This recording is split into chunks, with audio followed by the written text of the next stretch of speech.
Hi guys, today I'm going to do a quick camera review. This is for the Panasonic Lumix DMC-G5 camera, and if you're starting out as an independent filmmaker I would recommend this one. Now basically these go for about 300 quid on Amazon. You can get them a little bit less on eBay. This one will have cost a little bit more because instead of coming with the 14 to 42mm kit lens, which is about that long, it came with a 14 to 42 X lens, which extends when you turn the camera on, which means that it's much easier to carry around. As you can see, it's a lot more compact that way. Now, the camera is fairly easy to understand. It's got a very nice grip on it, so it's very easy to hold. Let's get down to basics. In terms of taking photographs, you've got your photograph button here.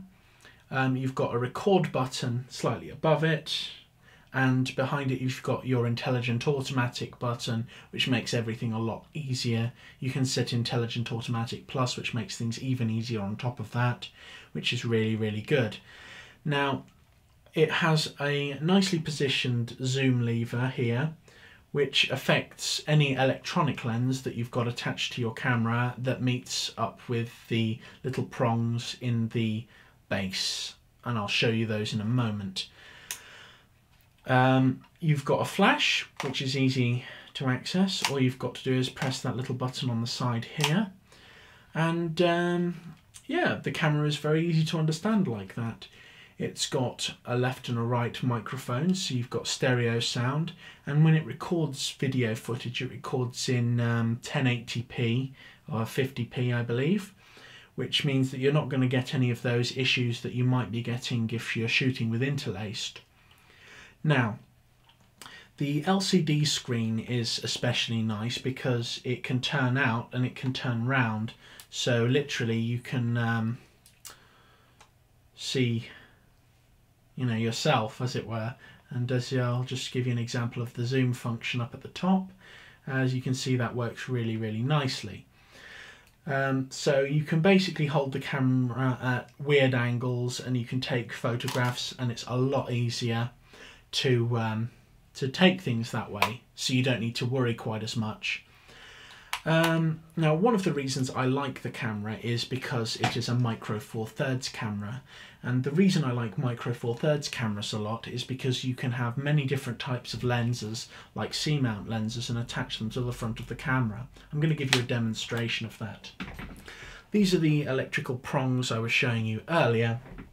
Now, if I was to, for example, use the zoom with the camera on top, with this new lens that I've got attached, it wouldn't work because it's not directly attached to the prongs, as it's attached through something which fits into an adapter rather, which fits into micro four thirds cameras.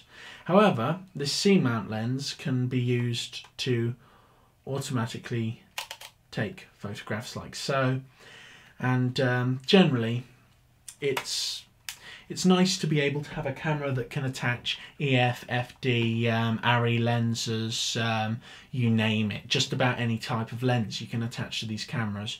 So you can get a really good quality lens and just bung it on there, and you can roll with it. And that's one of the main reasons I like micro four thirds cameras. It's very lightweight, easy to carry around. The battery life's about 2 hours. You can get cheap batteries which will give you about 1 hour's worth of time, but they take ages to charge. It's a 7.2 volt lithium ion battery, and the camera records to standard SD cards. Now, the ISO for the camera goes quite high. It goes all the way to 12,800. I'll just make sure I got that right. Yeah, 12,800. And whilst you can set the auto ISO, which will give you any perfectly aligned number down the line, say for example something like 4369 it could give you, you've got a manual setting of 160, 200, 400, 800, 1600, 3200, 6400 and 12,800 in terms of automatic manual settings rather. Overall, I like the camera a lot. It's a very, very nice camera, good quality, and it's lightweight. One of the reasons I'd recommend it is that it served me very well as an independent filmmaker. I eventually upgraded from this one to the AF100, which you'll have seen in the reflection. However, I would highly recommend this camera if you're starting out.